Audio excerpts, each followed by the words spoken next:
you very much. We will now move on to Benedikt Peschl and to his paper. Any other question can be asked on a bilateral basis, so we can at least, well, I won't say have lunch, but at least have tea by 5 or 5:30.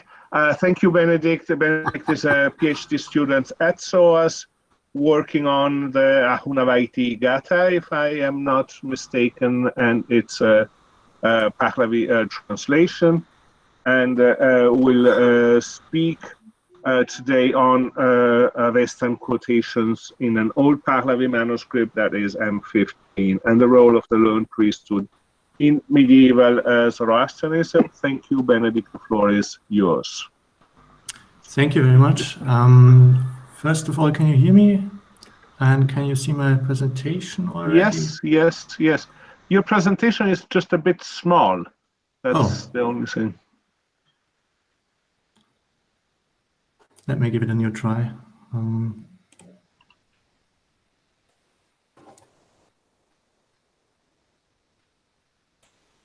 sorry.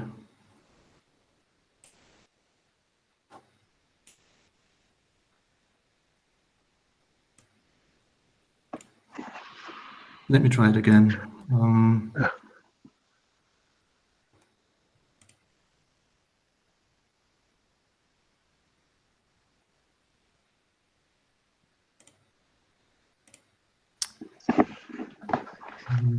Now it should work. Yes, perfect. Thank you. Great. Okay, you see the full presentation now, not just a small window. Yes. Okay, thank you very much. So like the previous speakers, I would like to thank the organizers of this webinar first for inviting me, because it's a lovely occasion to meet some fellow researchers in our field, even if it's just on the internet for the time being. I'm going to talk about a rather specific topic, a series of extracts from the Gathas and their Pahlavi version that are found in one of the oldest Pahlavi codices, the famous manuscript M51. This topic, however, leads us to a number of further questions that are, I think, of a more general interest for those studying the Zoroastrian literary tradition. And I will also take this as an opportunity to give a few insights into the research that I'm planning to do in a more long-term perspective. So first, a few backgrounds about the background of this research. I'm currently in the initial stages of a project in which I intend to collect and analyze all the remaining evidence that may help us to trace the development of the Pahlavi Yasna, the Zand of the Yasna, starting from its emergence from an oral tradition, or from oral transmission, up to the appearance of the oldest available manuscripts from the 14th century CE. The Pahlavi Yasna, as we know, it is clearly a canonized fixed text, but at the same time there is in fact quite a lot of evidence for earlier stages of its redaction history, evidence that is scattered throughout remaining or throughout other Pahlavi texts which quote from the Pahlavi Yasna. Here is how we may roughly imagine the process that led to the emergence of the canonical Pahlavi Yasna that we know. The Pahlavi Yasna, like all Zand texts, consists of at least two distinct layers. On the one hand, there is the translation, which follows the Avestan text more or less on a word-by-word basis. And based on some archaic features in its language, in the language of the translation, we may postulate that it was fixated around the 6th or 7th century CE, so still in the Sasanian era.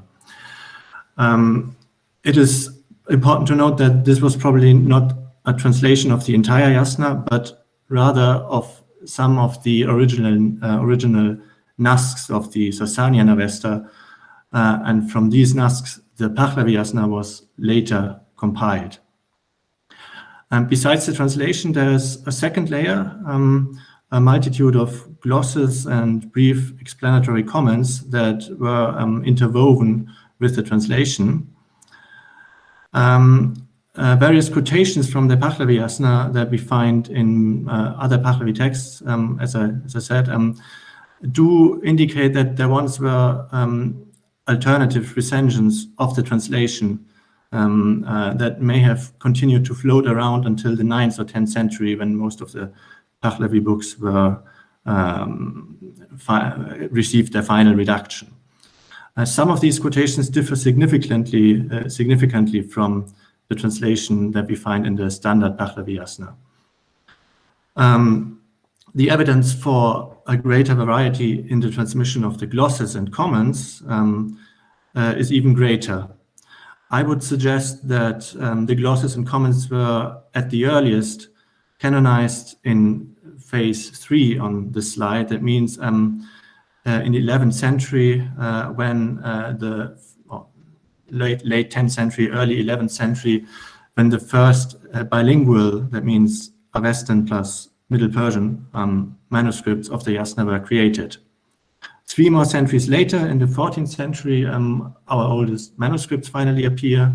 These are the famous Pahlavi Yasna manuscripts J2 and K5, which are complemented by the much later manuscripts PT4 and MF4 from the 18th century.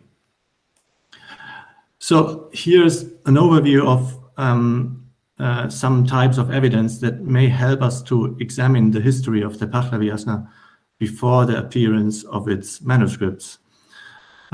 First, there are many scattered quotations from the Pahlavi Yasna that appear in various Pahlavi texts.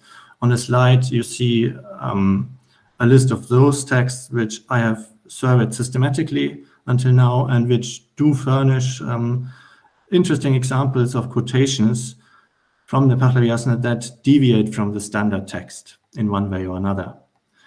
Then, as point 2 on the list, there are the 3 commentaries on the Gathas whose summaries are preserved in the 9th book of the Dinkard.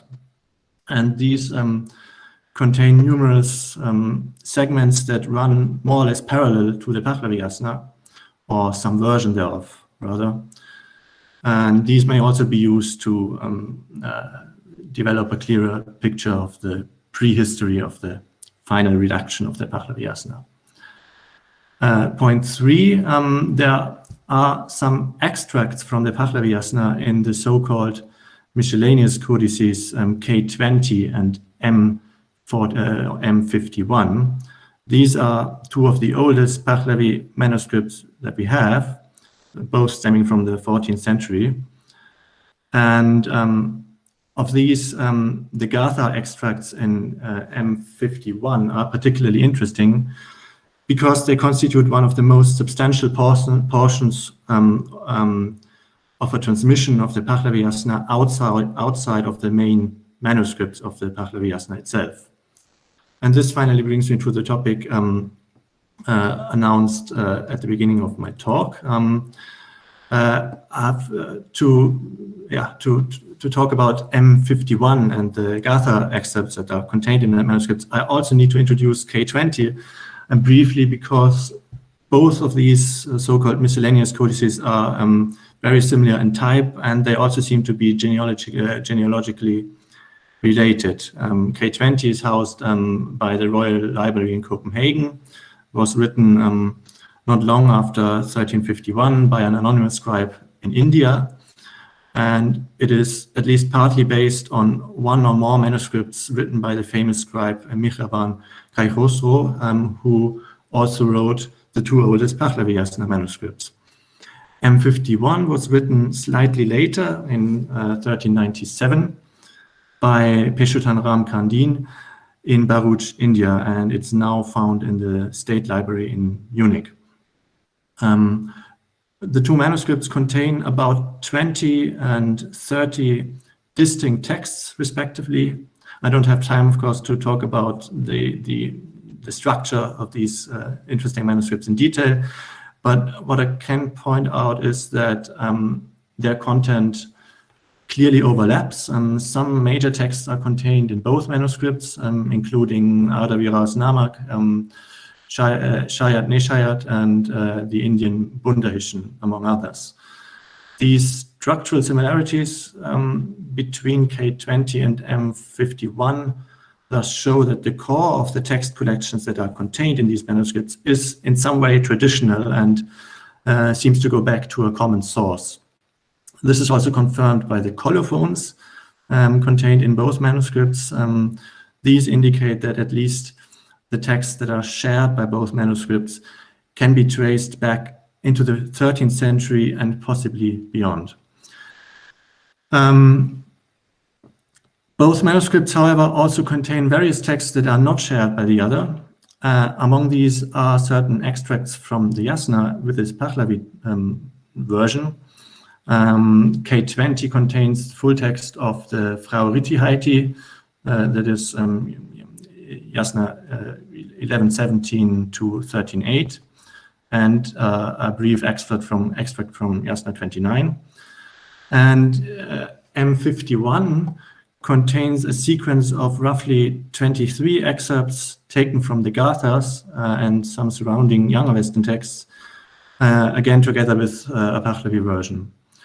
At first sight, it is quite unclear what the purpose of these excerpts may have been, and we also don't know exactly when they were made. Since the colophons only refer to some specific texts, we do not know whether the other texts in these manuscripts also form part of the traditional ancient collection from which both manuscripts derive, or whether these Yasna excerpts were added by more recent copyists. So let us look a bit more closely at the excerpts, the Gatha excerpts in M51. M51, as I said, contains about 30 different texts. Text number 7, which follows the Pahlavi Visparat, is a compilation of 23 excerpts from the Gathas and surrounding younger Western segments of the Yasna. Looking at the sequence in which the excerpts appear, it seems that the extraction of these excerpts from the Pahlavi Yasna was done in 2 rounds, so to speak. The compiler first began with extracting a few passages from Yasna 45. But then he went through the remainder of the Gathas until Yasna 53. And only then the compiler decided to jump back to the beginning of the Gathas and also include some passages from the Ahunawaiti Gatha.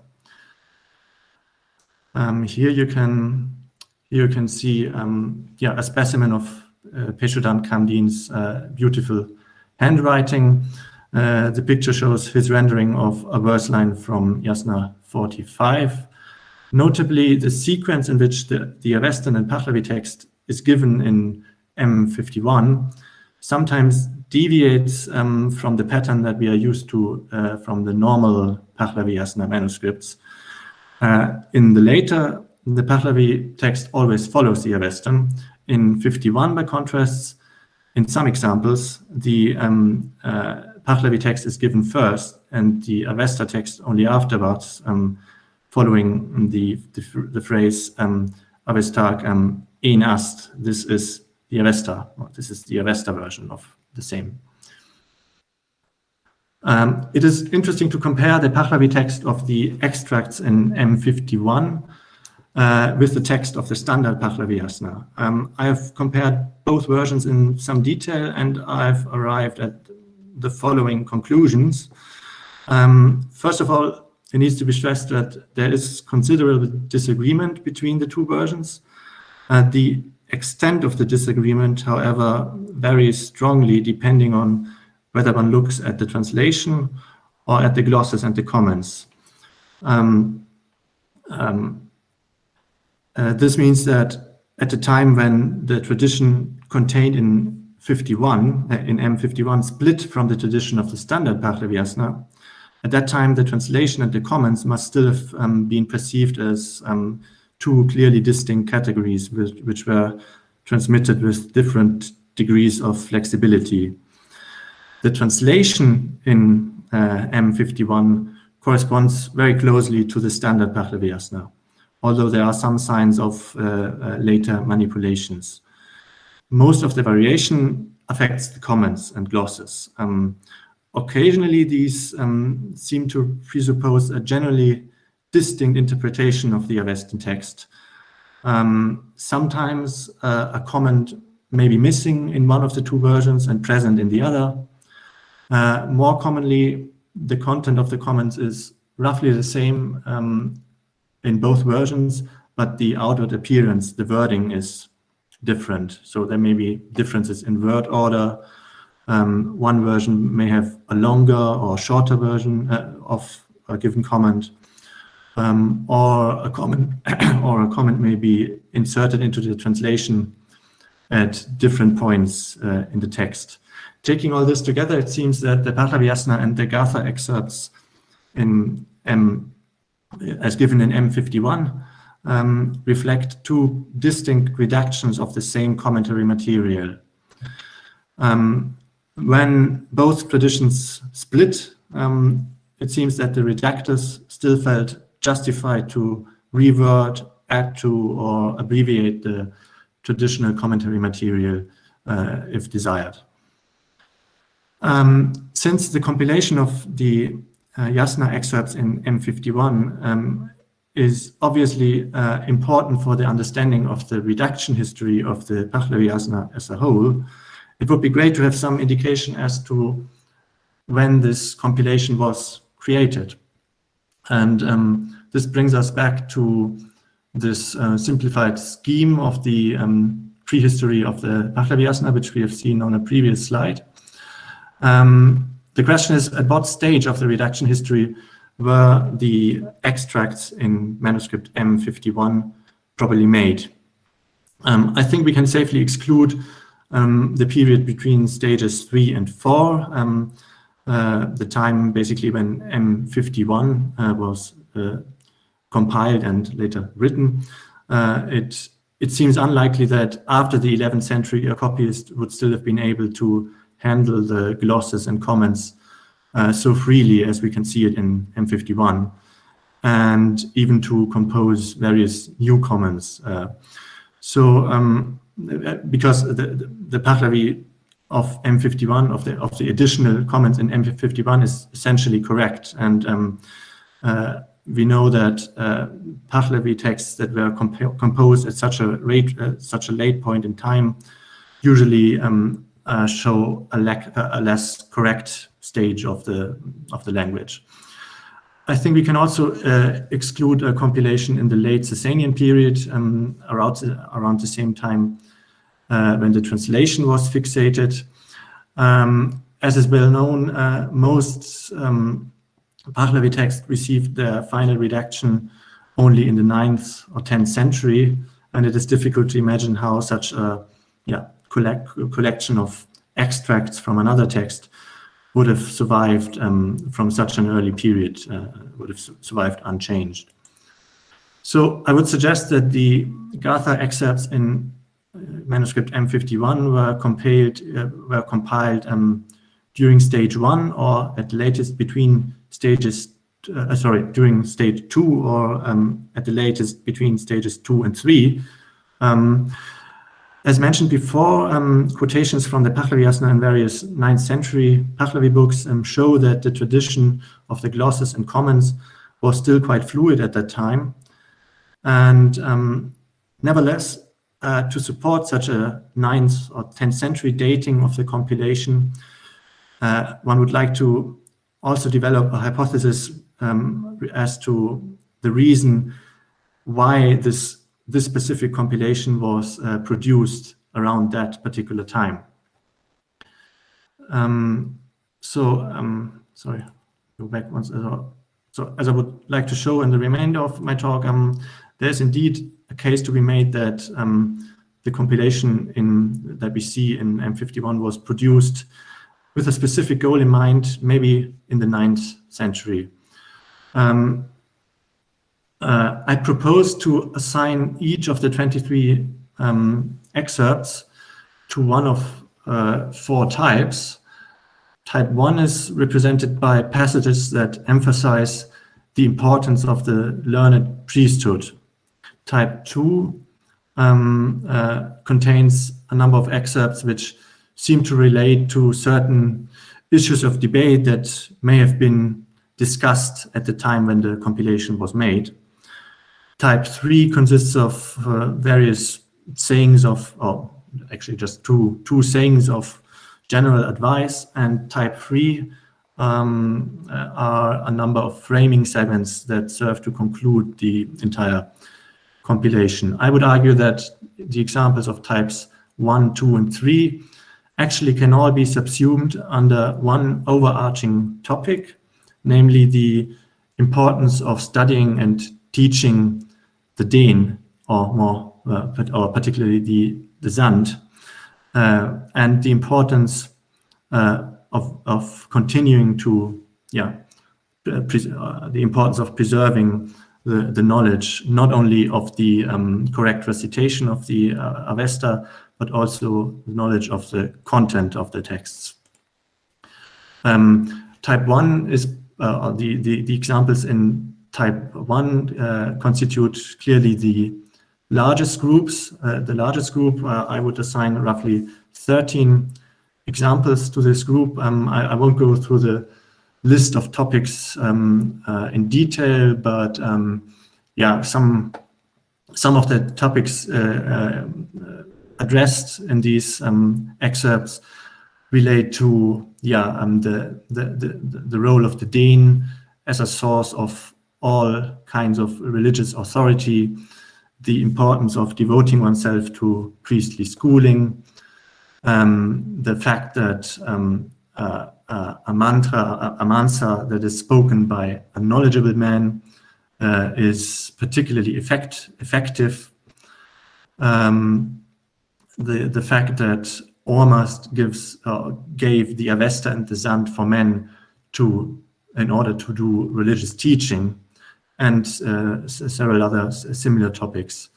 Type 3, the sayings of, type 2, the excerpts relating to current debates contain such topics or relate to such topics like next of kin marriage, Hwedodah, or the incompatibility of the Den with other wrong Danes, which probably were taken to refer to other religions with which Zoroastrianism was competing at that time.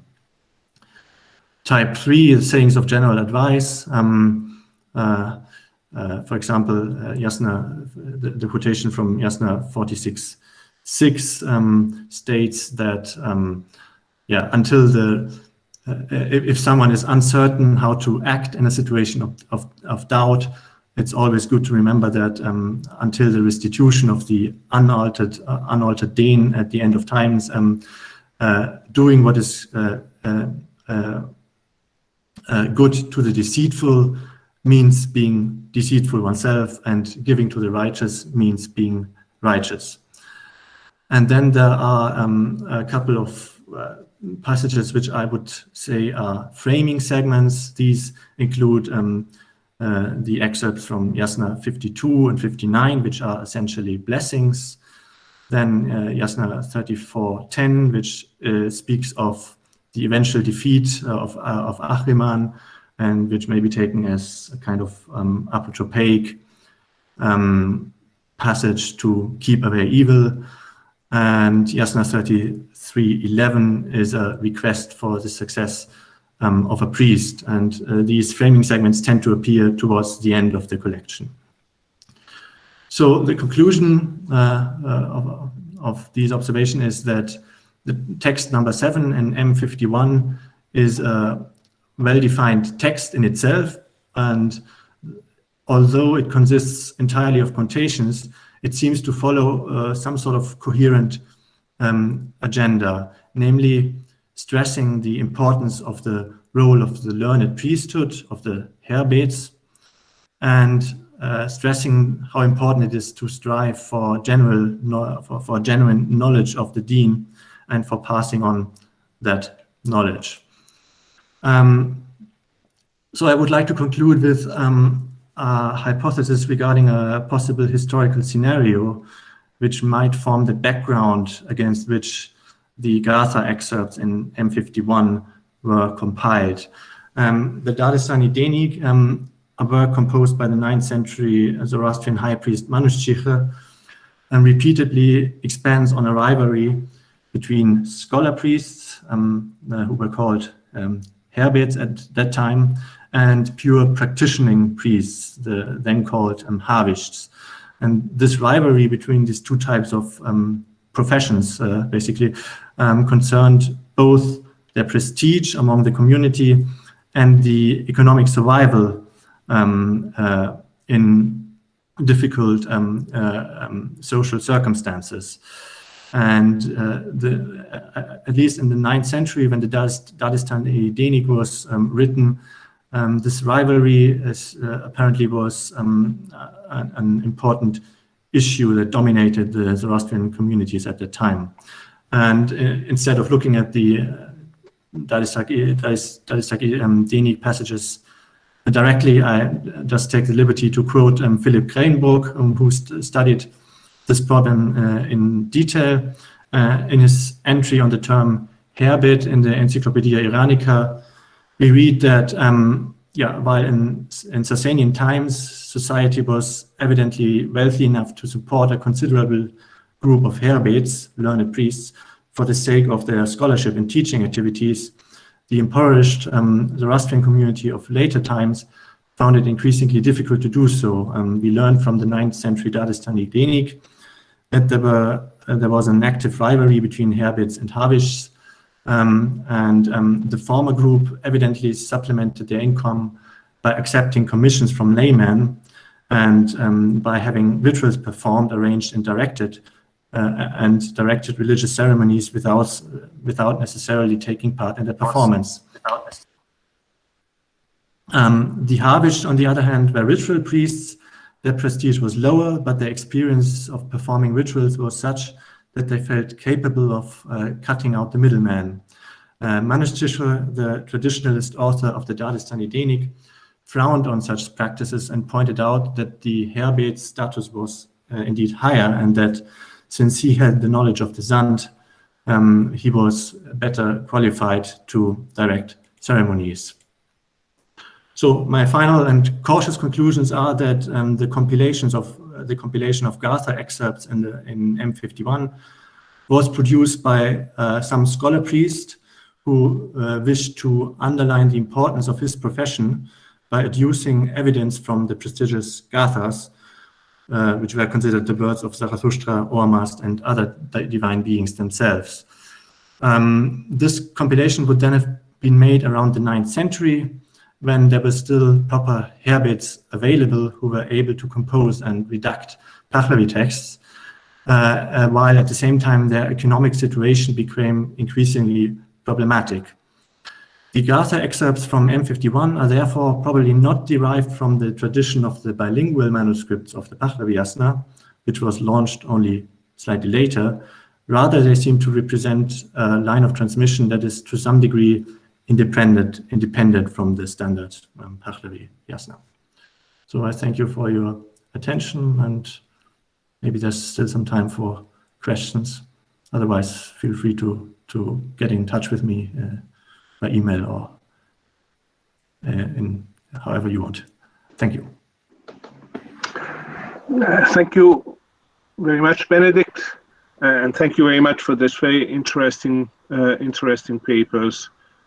paper focusing on a manuscript, on a very important manuscript that deserves to be studied. Are there any questions on the subject?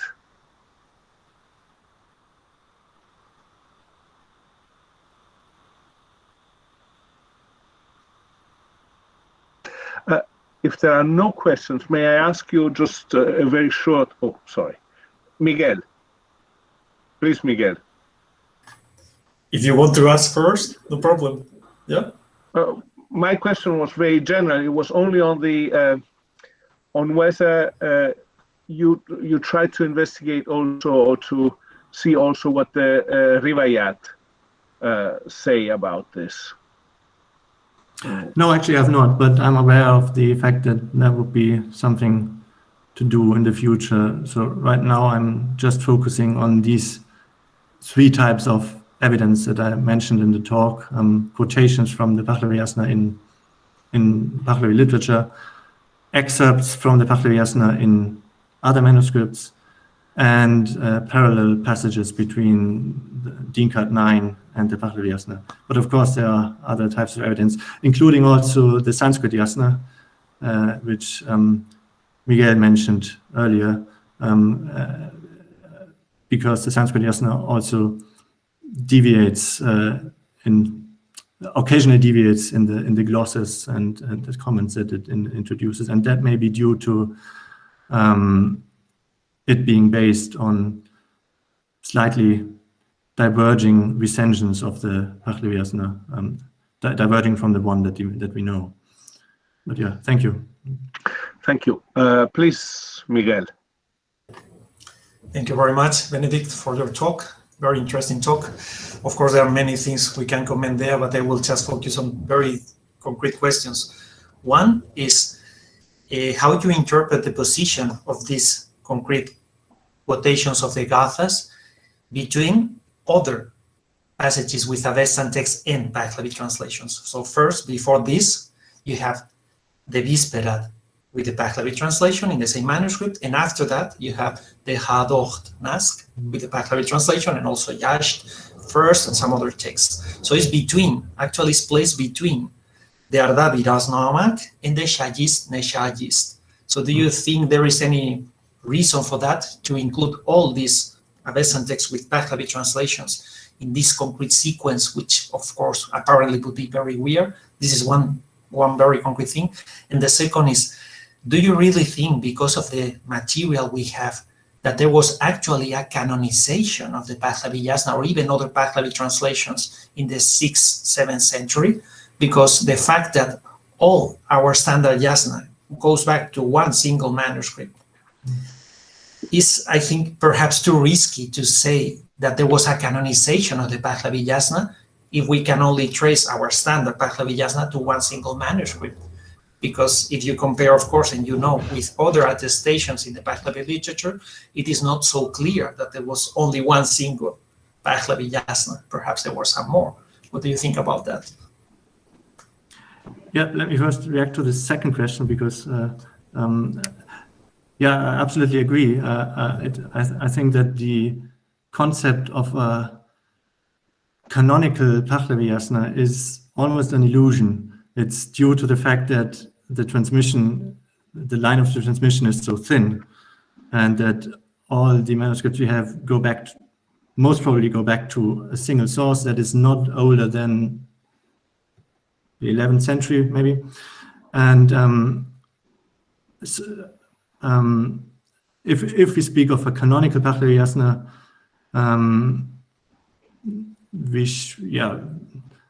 that kind of canonical text was probably only present from 14th, 15th century onwards or something like that. And even then, we cannot be sure that there may not have been other versions available. So when I spoke of the fixation of the translation in the 6th, 7th century, that just refers to the state of the language, and which is clearly older in the translation than in the comments. So there are good examples where the content of the translation is taken up in a comment, and the comment is linguistically updated or less archaic than the piece of the segment of the translation it comments on. But that fixation I would not equate with a canonization, if that makes sense. Then your first question, that relates to the overall composition of M51, of which I have not really made sense yet, or I don't know if anyone anyone has. But yeah, it is certainly noteworthy that these Gotha excerpts follow directly the Whisperat, and they are followed by yet another bilingual text. Do you think that there's a big plan behind the entire compilation of M51? Or I mean, if you compare it with K20, and if you assume that both go back to the same traditional core collection, then it definitely seems like the editorial decisions made by later copyists were to some degree arbitrary, but in some cases, I would say there is a reason behind why certain texts are included in certain manuscripts. Of course, it doesn't mean that it must be everything coherent and that everything has a kind of very well-defined plan. But I would say that certain texts are included by a very concrete reason in certain Pahlavi manuscripts. So, for instance, I don't think it's by chance that you have the Hadok Nask in a manuscript with the Ardaviras Noamak and some other things, and then you have some other texts related to the Shajis, Neshajis, also included in the same manuscript. For instance, part of the Shajis Neshajis includes the Chim Igahan, the reason of the Gathas, literally. So perhaps I think there are some connections, some rationale behind that. Yeah. But of course, it's just a possibility. But anyway. No, definitely. But all that refers to the underlying older collection that is at the basis of both K20 and M51. And if you compare these two, it is clear that some copies intervened in a more traditional collection and changed the order of some texts, added material, omitted material. And yeah, it would be interesting to know, but I don't know how we can make some guesses as to why particular texts were added and others were omitted, maybe. If all the texts contained in both K20 and in M51 were part of this big traditional compilation that is at the basis of both manuscripts, then that would have been a huge manuscript of 3 volumes or so. Okay. Could be. Anyway, thank you very much. Yeah, thank you too. Thank you.